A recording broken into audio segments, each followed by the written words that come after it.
All right, let's bring in our guy, Teddy Covers, representing Las Vegas, Nevada, to Betting with the Bag. Teddy Covers, how are you doing on this Wednesday morning? I'm doing all right, Jimmy. How about yourself? What's that, 5 straight WNBA winners? You got to be talking about that, man. You're running good. I've lost 5 straight in NHL, and those are WNBA are half-unit bets. So, Sorry to hear that, man. But look, you have one of the best collections of hockey jerseys I've ever seen anyone have. You got a different one on every time I watch you. Did you bring those down to CR? You getting those there? No, I brought them down. They're all only Vancouver Canuck jerseys. We have our home opener tonight. We're going to be making Bo Horvat our captain this evening. It's going to be a big night in Vancouver, and I'm very, very excited about watching the game. Okay, let's get to work right now. Teddy Covers. Very interesting question I want to ask you about, though, because I've already taken the under. I already think it's too high, and I want to hear what Ant Fam. I have made 4 plays in NFL, and they're all totals because I'm trying very hard to beat the market moves, and I believe I've done that. You know, actually, I want to ask you about these games. I know we got to talk college football, but first off, I'm on the under 50.5 in the Niners-Rams game. I just see that. Let me pull up exactly what's going on. I just see that as being too high under 50.5, and it's been going up. I believe it opened at 48.5. And Ant Fam says, do you think this will go higher, or do you think it'll start dropping? And my bet was that it'll start dropping. What do you think of the under in Niners-Rams? So, first of all, from a market perspective, all we've seen so far is over money. So I'm saying I would think that at some point there'll be some kind of a buyback. We haven't seen any signs of that yet. So there has been a legitimate over move in this ballgame. 49ers offenses look pretty good so far. Of course, they faced Tampa, Cincy, Pittsburgh, and Cleveland.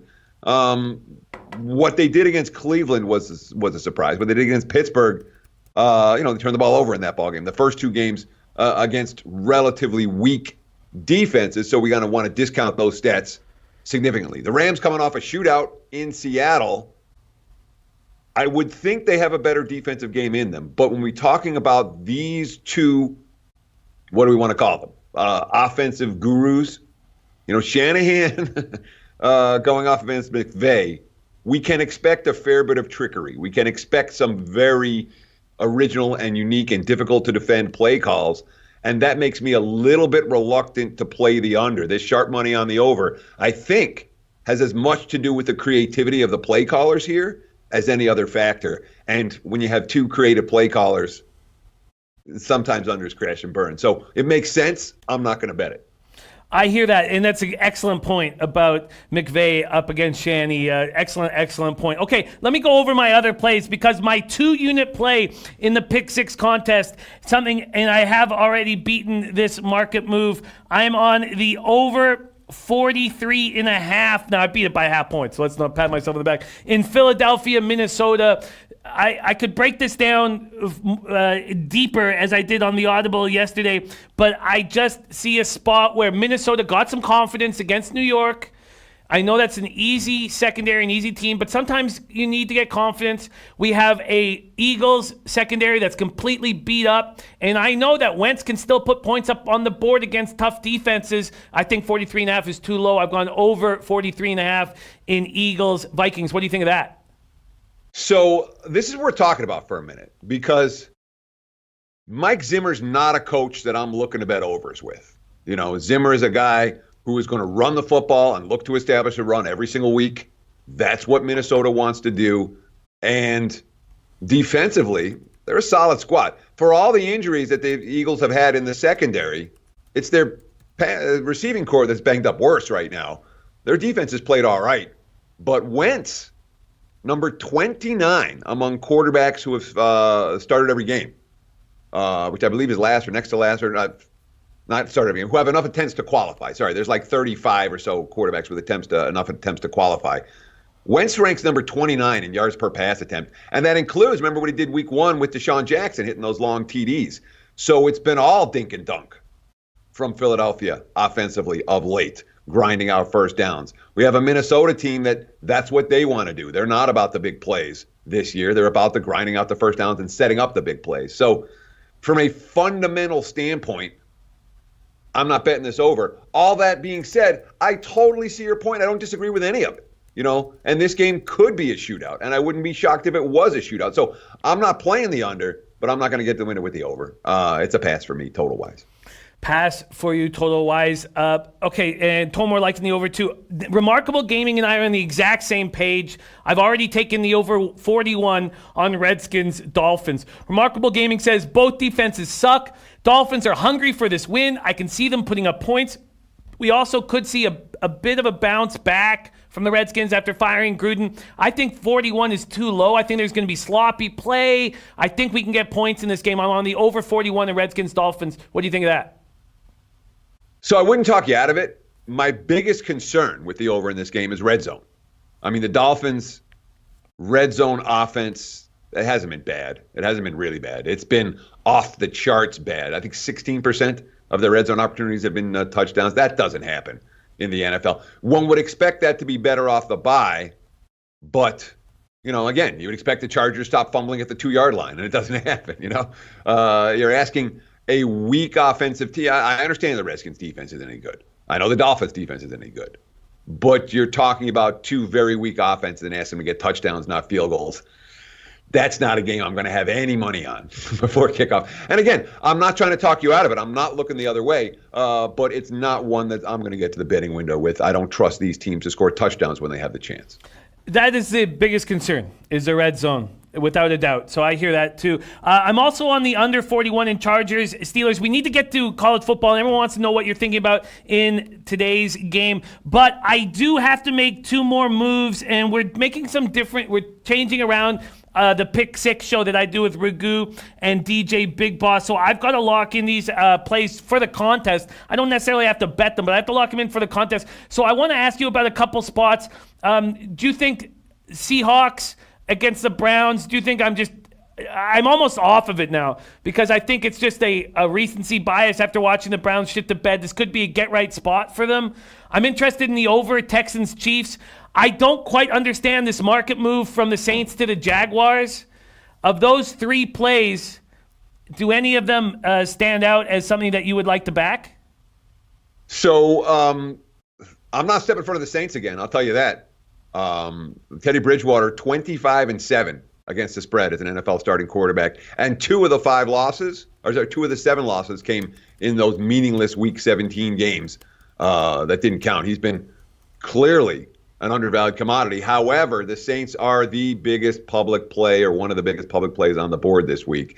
That is definitely a concern for me, especially after the Jags defense got gashed a little bit last week. I do think Jacksonville has a better defensive game in them than the one we just saw. What were the other two, Jimmy? Well, how about this? What do you think about, because the Falcons against the Cardinals, I just see the Falcons as a better football team, and can I not believe what I've seen in the last 2 weeks and back the Falcons at the Cardinals this week? You could. Atlanta, to me, is a team that thought they were going to be in the playoffs, and now they know they're not going to the playoffs, and teams like that are not teams I'm looking for excuses to back. That being said, the betting bandwagon for Atlanta is very, very small right now. It consists of wise guys and you, Jimmy. So that's not a bad group to be with. I really am close to pulling the trigger there, and we think that David Johnson's going to be out, could be out in this spot. And then the other games I was asking you about, let me get to them here. Sorry, was it backing the Texans with Mahomes' ankle being a bit beaten up? And then I guess if his ankle is hurting, then how could you take the over? But it just feels like that sort of a spot, Texans and the over in Kansas City at Arrowhead this week. What do you think there? Well, I mean, the Chiefs can't stop the run. The one thing defensively they have been able to do is rush the quarterback. The Texans have a great offense when it comes to chucking downfield. The one thing that they've struggled to do is protect the quarterback. So when you talk about a bad defense's strength and a good offense's weakness, that's what we're looking at in KC Houston this week. So I'm not excited about that over. And look, the Chiefs' offense has been a little bit out of sync of late, the last 2 weeks. We saw it in Detroit, where Mahomes didn't have a TD pass. We saw it last week against Indy. Their skill position talent's all banged up right now. And what makes the Chiefs' offense so unique is not just Mahomes. It's Mahomes with a bunch of playmakers who can get the ball in space and get in the end zone. That's not what KC has on the field right now. So I wouldn't talk you out of Houston. And total-wise, I don't have a strong opinion there. Okay, and fine. I know we got to get into college football, but I have some decisions I need to make this afternoon. Is that too many points for Cincinnati in Baltimore? So I'm tempted by the Bengals. I am, and I don't know that I'm going to. I haven't pulled the trigger yet. It's too many points for Baltimore to lay. They're not that kind of a team. But at the same time, the Bengals are bottom feeders, and when you're taking bottom feeders in the NFL, oftentimes you get what you pay for. I tried with the Jets last week, and look what I got. Absolutely nothing. And Cincinnati in any given week is capable of coming up with absolutely nothing. And you look at the bottom 5 teams in the NFL, they all have rookie quarterbacks or quarterback injuries. And then you have Cincinnati, and that's what they got. They got Andy Dalton. Lean Bengals, I haven't pulled the trigger yet. That's the only way I would look in that game.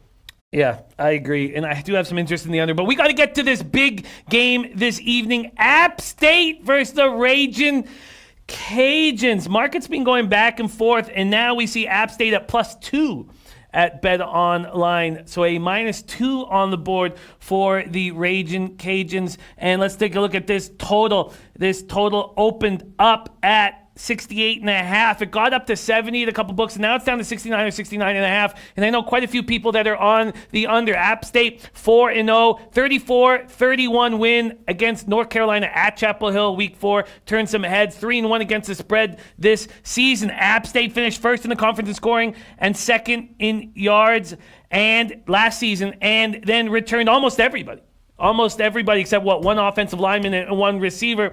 They beat the Ragin' Cajuns twice last season, 27-17 regular season, 30-19 in the title game. And then we have this Cajun defense that's improved quite a bit. Both teams can score. The Cajuns are 5-0 against the spread. They have a running game that's leading them to these 4 straight wins. And this is a tough game where we have people on both sides of the fence. Teddy Covers, what are you doing with this big game this evening? So if I was going to do anything, I haven't done a thing with this game.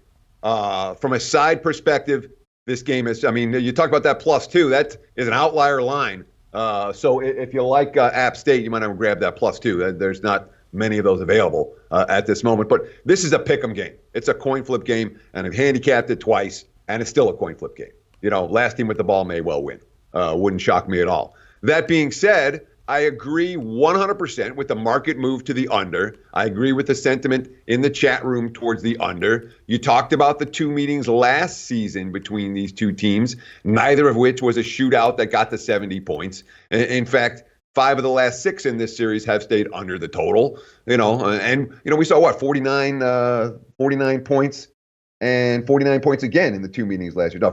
44 and 49 in the 2 meetings last year. We're talking about the offenses are good.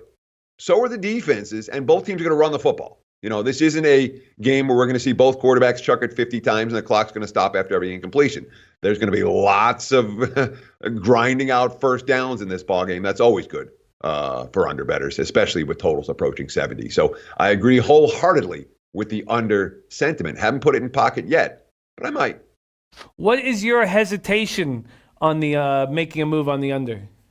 I missed the best of the number. Okay. That's my biggest hesitation is, if I don't make I make a lot of bets, Jimmy, so do you, so do most of the people watching today.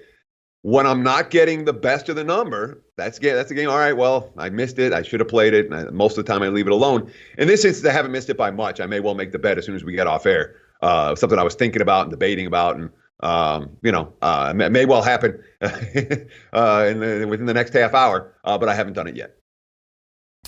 Yes, because it's fluctuated quite a bit, this total, and twice we've seen it go up to 71.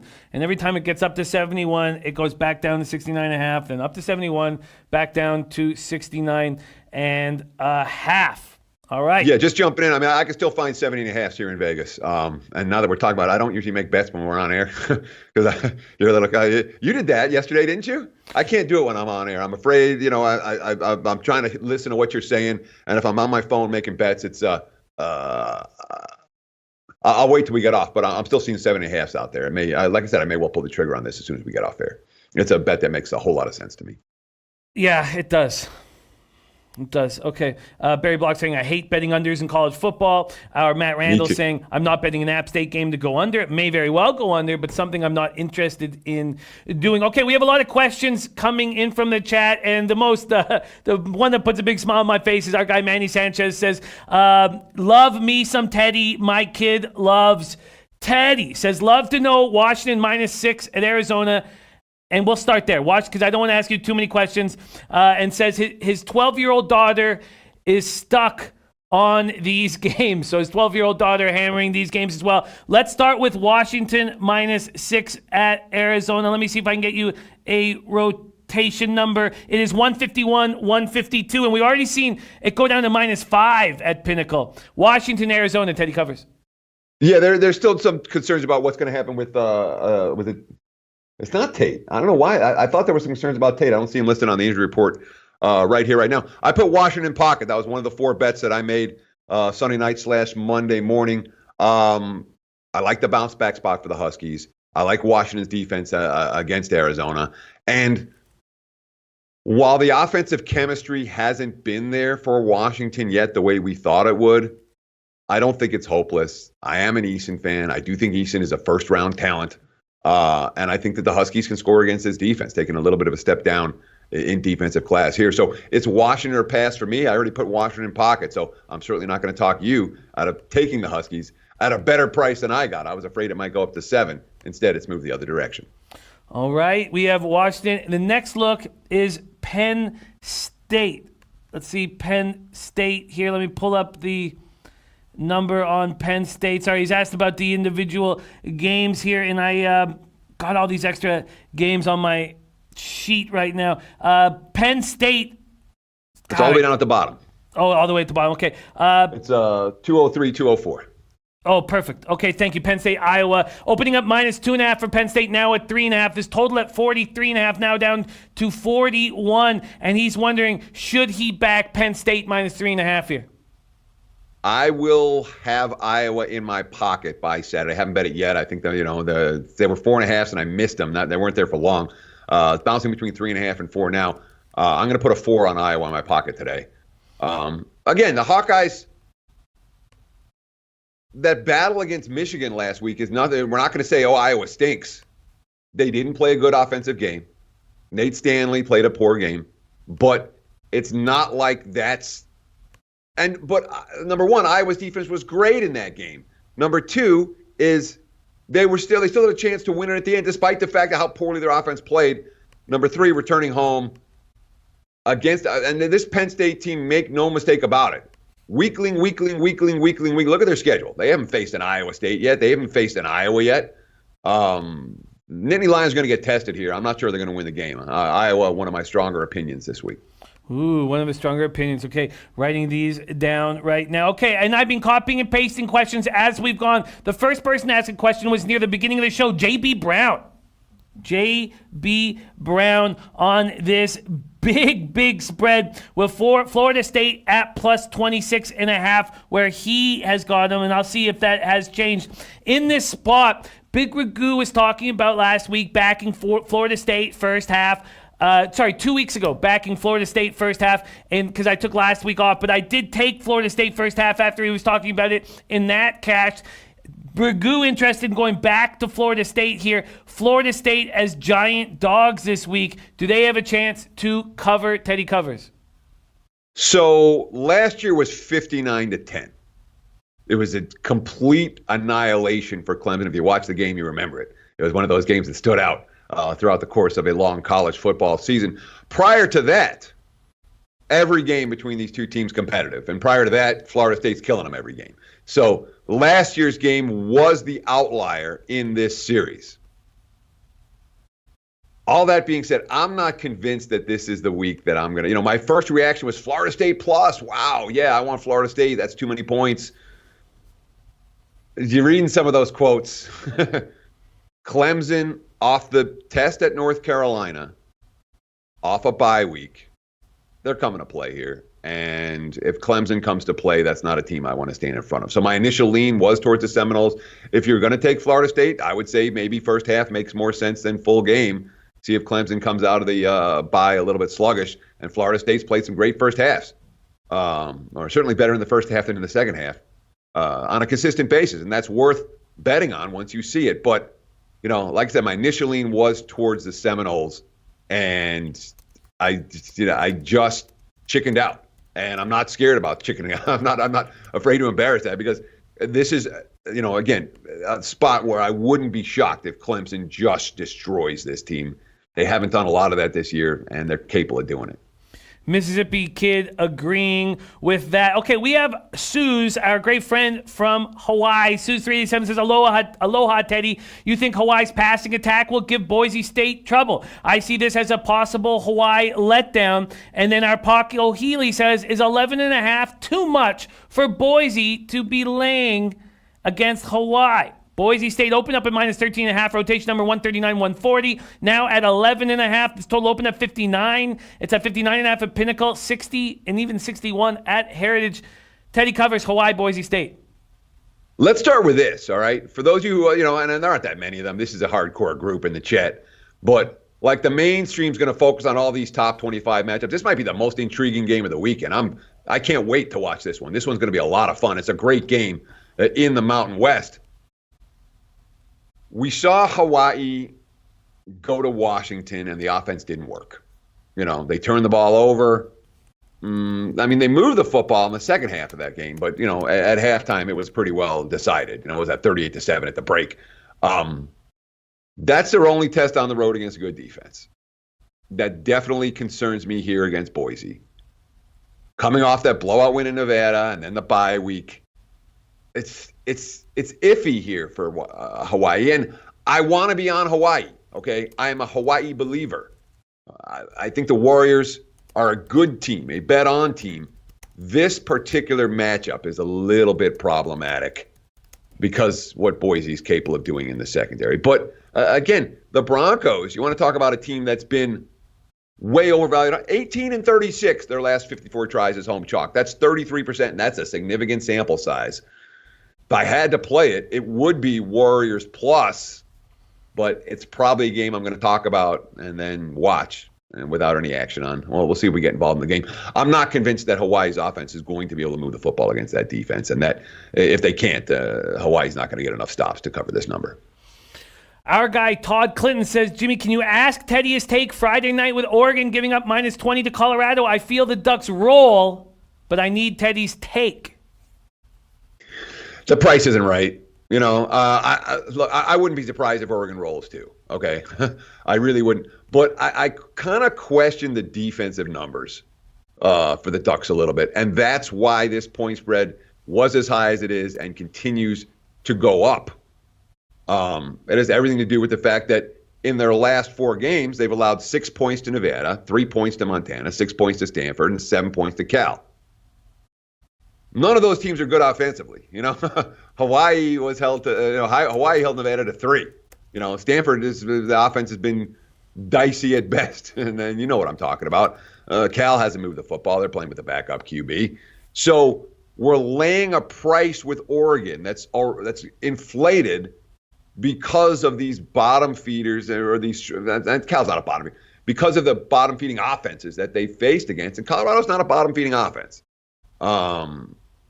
So, they've gotten in the 30s, 4 times in 5 games, including against, Power 5 squads in those games. So the price is too high for me on Oregon. I wouldn't be shocked if the Ducks win this game in massive blowout fashion, but I'm being asked to lay a bigger price than I'm willing to lay because of some defensive stats that don't necessarily mesh with A, what Oregon really is, and B, what Colorado's capable of doing on offense. So not chalk I'm going to lay here, and it's only going to get higher. If you like Colorado, just wait. Who knows how long? Is this line going to get to? Let me look at it for a minute.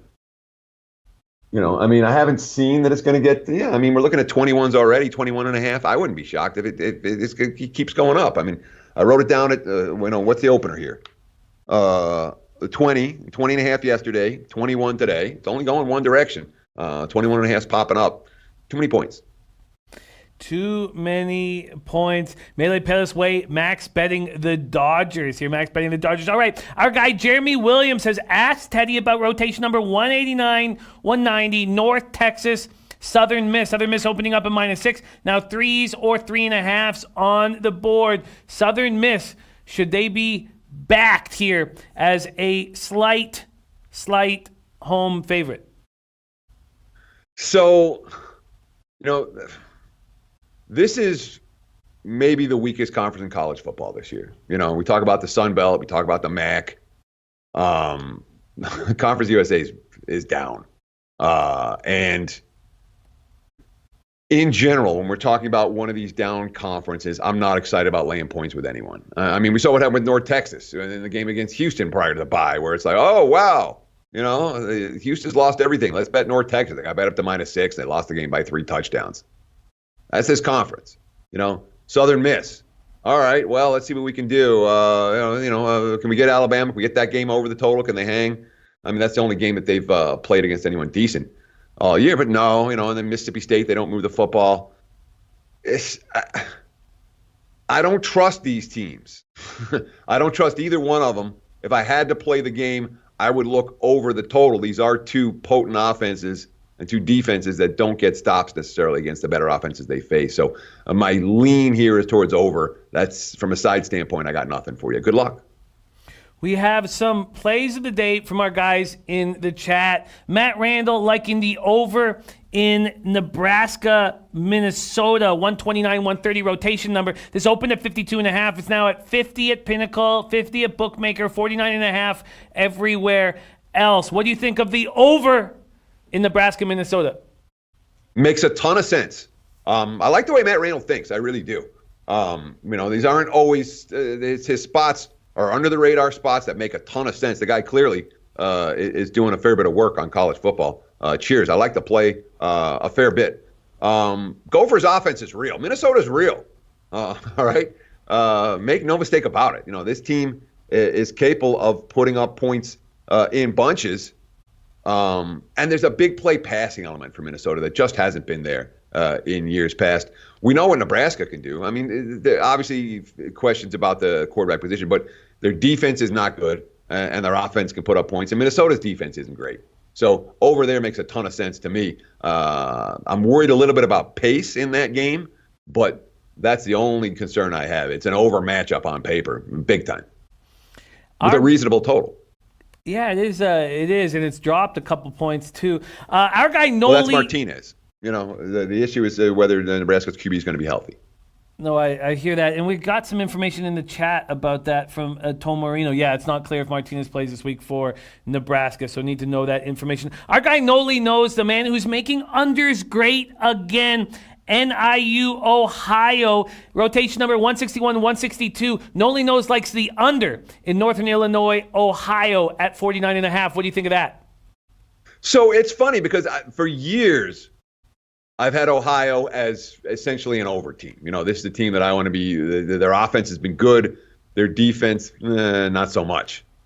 That's not the case this year. Their defensive numbers have actually been fairly impressive. With the exception of that one bad game against Louisiana-Lafayette. But their defense is forcing turnovers. A handful of them. The problem is that the offense turns the ball over. But they're not giving up yards in bunches. And that's something to like about Ohio. They haven't been a good point spread team by any stretch of the imagination. They've been a little disappointing so far. Northern Illinois, I don't know what happened to their offense, man. I thought that, maybe Rod Carey leaves and that's the end of that. But they haven't been able to, they have yet to put up 400 yards in a game this season. And again, Utah, Nebraska, Vandy, they played some decent foes, but they had Ball State and couldn't get to 400 yards against them last week.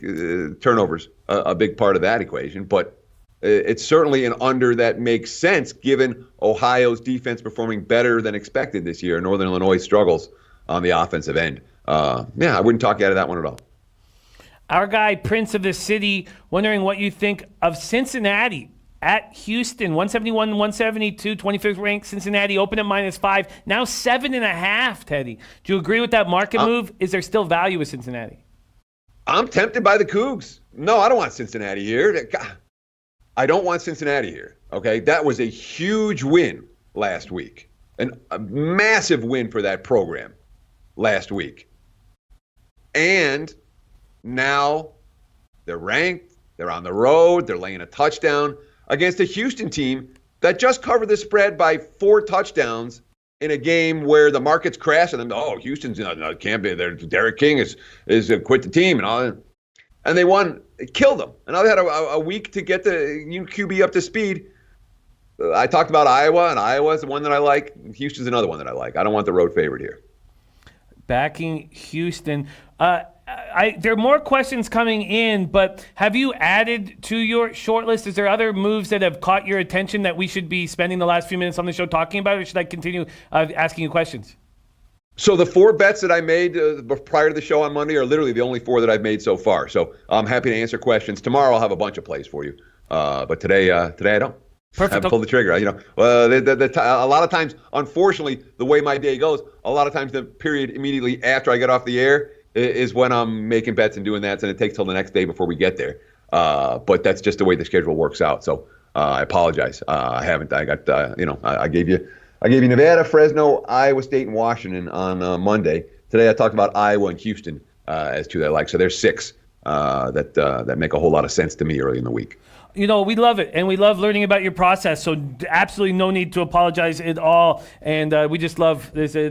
Having you every day of the week has been very, very interesting for us all, deciding how we should change, what moves we should make to our own process, watching your process. Navy Tulsa is a question coming in from our Casano Magic. Casano Magic, rotation number 123, 124. Casano Magic says, Jimmy, can you ask about Tulsa -1 at home to Navy? I'm on Tulsa -1, and they are no longer -1 at a lot of books. It is moved to Navy as a favorite. This total's gone from 54 to 53.5. Navy, Tulsa, should Casano Magic be concerned about this market move over to Navy? Maybe. I mean, this is not a Tulsa spot. It's the anti-Tulsa spot in a lot of sense. They led SMU, what was that, 30-9 last week? I don't remember the start of the 4th quarter or the end of the 3rd. They were comfortably in control of that game, and then they let it get away, and turned the ball over. Defense got gassed. They put a ton into that game. I worry this week about Tulsa's ability to go. And now, again, they faced SMU, air raid offense last week. Now they're facing a triple option this week, and they're coming off a grueling overtime loss? No. That's not a Tulsa spot, and they're not a good offensive team. And I was wrong about Navy last week. Navy cost me money last week. The final score is not accurate. They scored on one of those fumble Ruski plays in the last play to make the final score 34-25. And they did blow a three-score lead in the 4th quarter of that game as Air Force rolled back. And Navy hasn't been great off of Air Force, but that was the best I've seen Navy look really since the East Carolina game. We worried about the Memphis game and if their QB's healthy and any of that. Their QB's healthy, and it's an offense that I think that Tulsa's going to have some problem with. So I fully understand the market move towards Navy, and I wouldn't step in front of this particular wise guy money. Okay, interesting take. Our guy Andrew in the chat says, can I comfortably take Illinois plus 21.5? Can Michigan blow out anybody? Yeah, they can. They blew out Rutgers 2 weeks ago. And Illinois' got QB issues this week. Be sure you check that injury report before you make a bet on the Illini. I do not want a backup quarterback going against Michigan's defense. Our guy, Mississippi Kid says Missouri -12. Says Missouri rips his Ole Miss Rebels. What do you think of Missouri -12? Does look a little cheap, doesn't it? All that being said, Ole Miss found a quarterback, and that they're a better team now than they were a month ago. Their power rating's been doing a steady rise in my. Wow, that looks weird on the camera. Sorry, it's too close. But the power rating, I continue to raise Ole Miss. Their defense has been a little bit better than expected, and they've got a QB now who's making plays, and with his feet and with his legs. Missouri might throttle this team. Missouri is capable of throttling anybody. But when I've got a team like Ole Miss that week after week, and they're just notching up a little bit, those tend to be teams I'm not excited about stepping in front of. Won't talk you out of it. Not one I'm going to bet. Eddie Euler asking Michigan State team total under 14.5 at Wisconsin. What do you think? I wouldn't bet the over. That hook will suck you in, though. Yeah, Sparty clearly has some offensive issues, and Wisconsin is a team that's on a freaking roll right now. That's capable of doing damage to Michigan State's defense, or offense, I should say. I wouldn't argue with the game total under, the full game. I think Michigan State's defense is going to play a heck of a lot better than it did last week. The look on Antonio's face at the end of the Ohio State game was something to behold. I'm expecting a low-scoring game in general. Wouldn't argue with any under money in Wisconsin, Michigan State. All right, great stuff. Teddy Covers, thank you for all this insight. And as Teddy said, he's going to be locking in some more action after this show, so we will hear what he's on tomorrow's show. Follow him on Twitter. He's an absolutely great follow. Teddy_Covers, very active, especially on the weekend. Teddy, thank you so much for joining us this morning and every morning. We love having you on the show, my man. And good luck with your action in the next few hours. We're so excited to hear what you'll be on tomorrow. Thank you so much, Jimmy. I appreciate that. Good luck with your Canucks tonight, buddy. Thank you. It's in a game. I don't even know who they're playing, so I have no problems rooting for you, as long as they're not playing Vegas. Yeah. Well, oh, man, and do I ever want to see games in Vegas so badly. So hopefully I will be in the city to watch some games with you. Very excited to see what the market, what the community and everyone in Vegas has done to support that franchise. And everybody. You've never seen a hockey town like Vegas, dude. It is literally the craziest thing that I've ever seen in terms of a transformation from a town that paid no attention to hockey to a town in which is hockey fanatics everywhere, dude.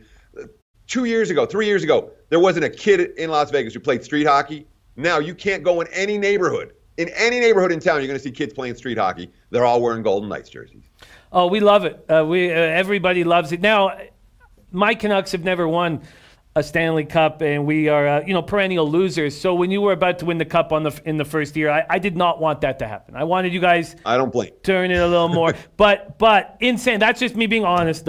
But we are every fan of NHL is very, very happy and thankful to see what's gone on in Vegas. It just adds to our sport, and so there's Knights fans everywhere. Teddy Covers, thank you so much for joining us, my friend. Can't wait to see you tomorrow morning. Cheers. Have a great day, guys. Good luck with every bet that you make.